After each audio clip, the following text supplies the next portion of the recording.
A reading from St. Luke's Gospel, chapter 9.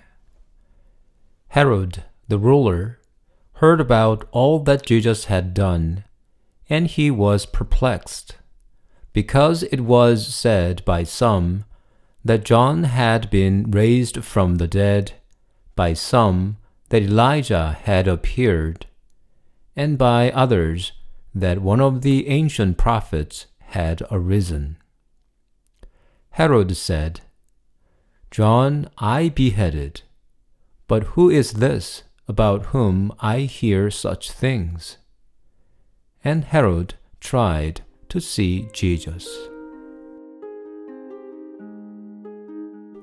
If you have initiated a faith group such as a prayer group before, you have probably met certain difficulties, most likely from the members of your group. Because of the negative influence of these persons, and thus the troublesome relationships among members, you might have even had to discontinue your group.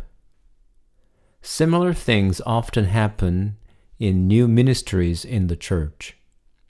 While it's very exciting to start a new ministry because you learn new things and meet new helpers and people, the minister should watch out to see who comes to him and his ministry.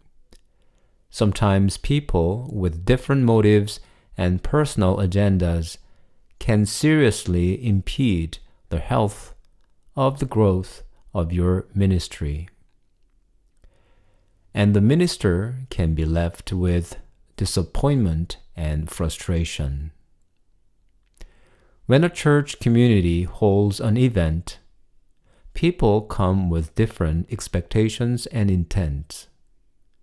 Although most are well-intended and helpful, sometimes you encounter unpleasant surprises from the participants.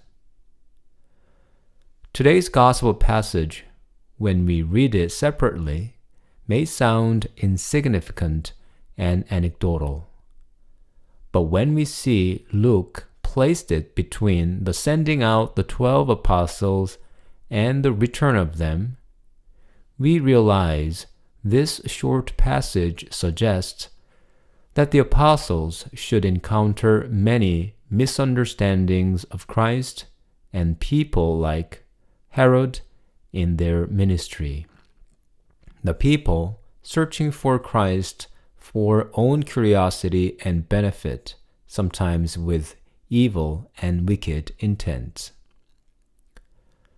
Let us not forget that Satan was the first visitor when Jesus was preparing his ministry in the desert.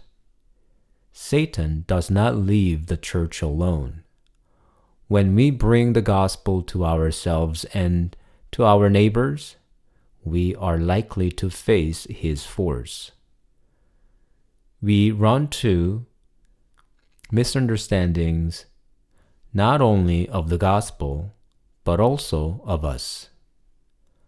And amid all these misunderstandings, we will discover who Jesus is and who we are. I pray that we may find ourselves persevering even in difficulties, and may answer to Jesus with St. Peter, "You are the Christ, the Son of the Most High."